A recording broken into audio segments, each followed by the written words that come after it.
आपने कई बार लोगों को यह कहते सुना होगा कि हमने तो पूर्वमुखी मकान लिया है, हम उसमें रहते हैं, उसके बावजूद भी बीमारी, कर्जा, धन हानि यह हमारा पीछा ही नहीं छोड़ रही है।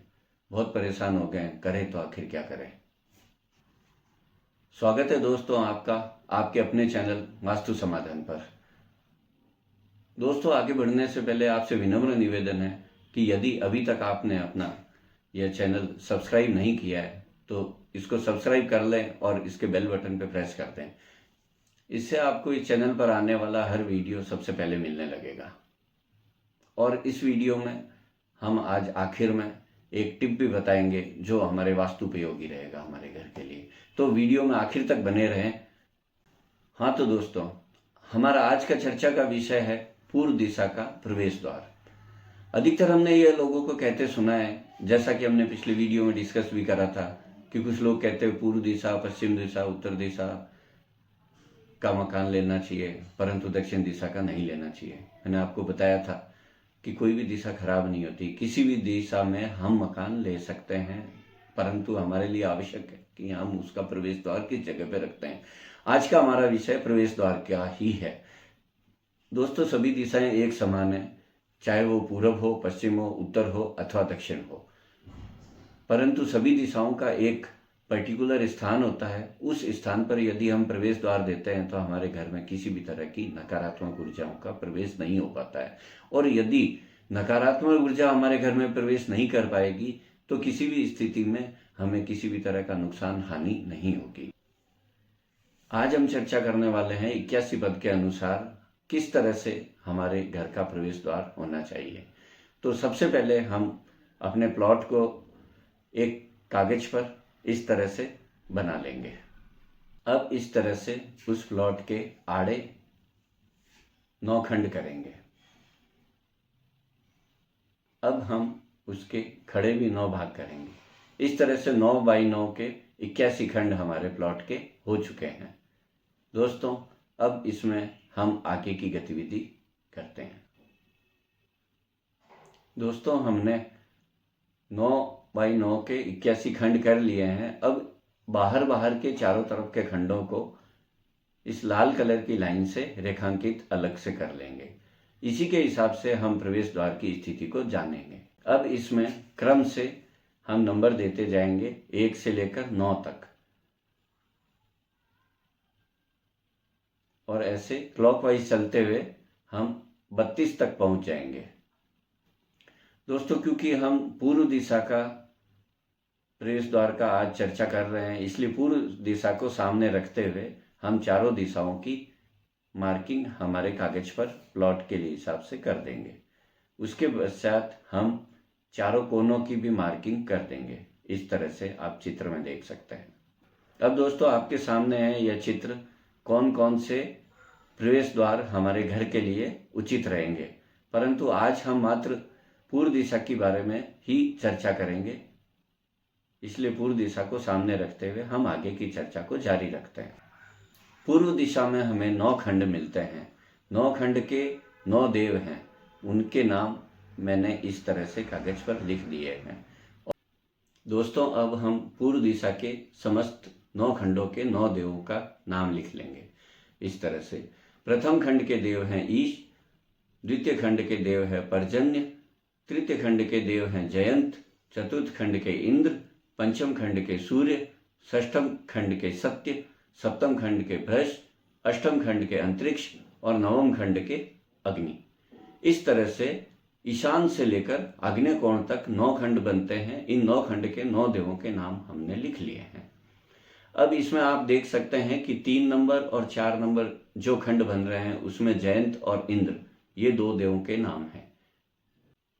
ये तीसरे और चौथे खंड में हम पूर्व दिशा में भवन का प्रवेश द्वार ले सकते हैं। यदि इन 2 खंडों में हमारे भवन का प्रवेश द्वार है तो यह उचित है।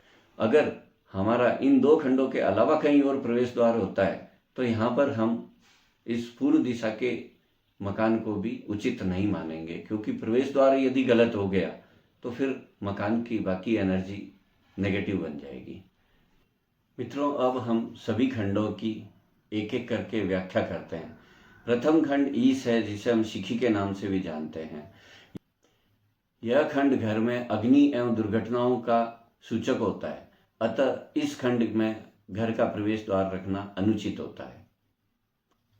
द्वितीय खंड पर्जन्य होता है। यह खंड फिजूल खर्ची का कारक होता है। हालांकि इस खंड का एक अच्छा कारक भी है, यह है कि इस खंड में रहने वाले भवन स्वामी के यहाँ कन्या होती है।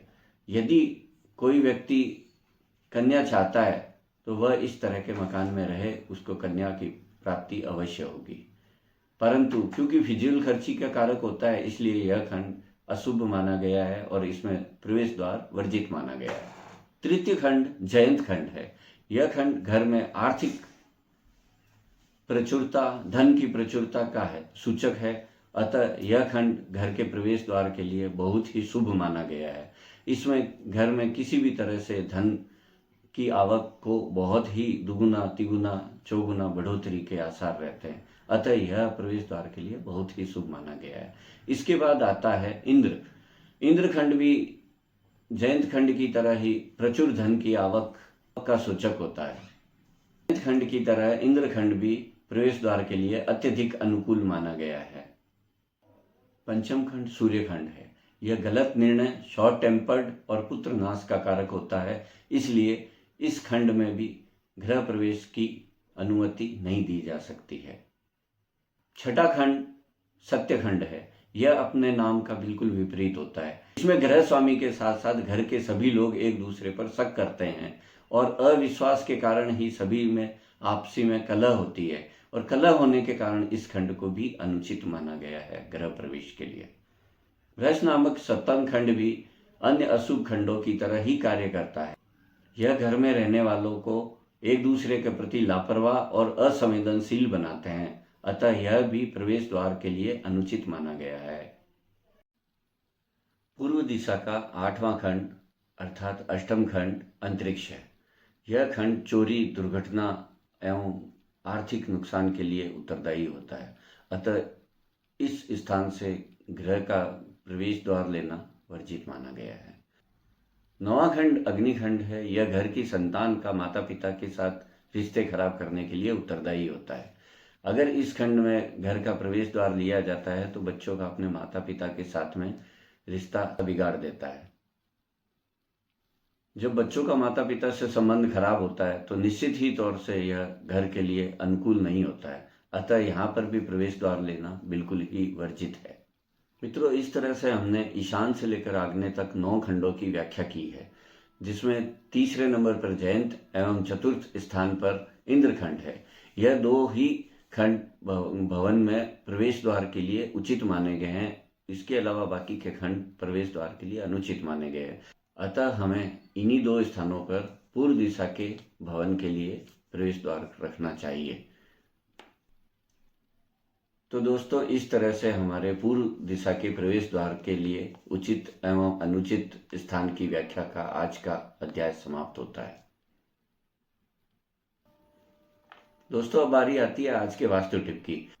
यदि हमें घर में किसी भी तरह की नकारात्मक ऊर्जा महसूस हो रही है तो हमें हमारे घर के बाथरूम में अर्थात वॉशरूम में एक कांच की कटोरी लेकर उसके अंदर थोड़ा सा नमक रख देना चाहिए, और इस नमक को हर मंगलवार अथवा शनिवार के दिन बदल देना चाहिए, और इसको पानी में नाली के अंदर बहाना चाहिए, घर के बाहर नहीं फेंकना चाहिए। मित्रों, इसके साथ ही आज का यह अंक समाप्त करते हैं। अगले अंक में जल्द ही मिलते हैं एक नए टॉपिक के साथ।